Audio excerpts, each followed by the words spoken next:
আর এই উম্মতে মুহাম্মাদের মধ্যে আরো 70,000 স্পেশাল মানুষ আছে। কত হাজার? যারা বিনা হিসেবে বিনা আযাবে ডাইরেক্ট জান্নাতে যাবে ইনশাআল্লাহ। বলে দিব তারা কারা? 70,000। তবে অন্য একটা হাদিসে আসছে যে প্রত্যেক হাজারের সাথে আরো 70,000। তবে শর্ত কঠিন। কিরকম শর্ত? সাহাবীরা বসে ডিসকাস করছেন কে হতে পারে তারা। কেউ বলছেন তারা হয়তো প্রথম দিকের মুসলিমরা হবেন, কেউ বলছেন তারা হয়তো মুজাহিদরা হবেন, কেউ বলছেন তারা বদর যুদ্ধের সাহাবীরা হবেন ইত্যাদি। তখন নবী সাল্লাল্লাহু আলাইহি ওয়াসাল্লাম আবার চলে আসলেন, ব্যাক করে বলছেন তোমরা কি এই বিষয়ে কি বিষয়ে কথা বলছিলে?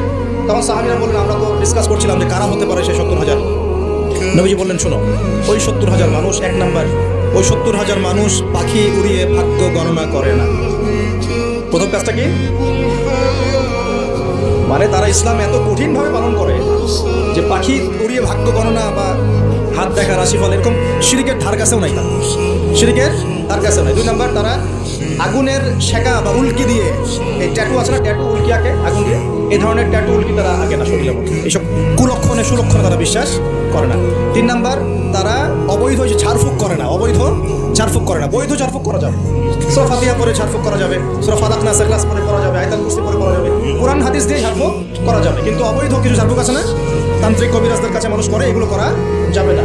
আর 4 নাম্বার হচ্ছে তারা সর্বাবস্থায় এক আল্লাহর উপরে তাওয়াক্কুল করে, ভরসা করে, আল্লাহর প্রতি তাওয়াক্কুল করে। এরা হচ্ছে সেই 70,000 মানুষের মতো থাকবে।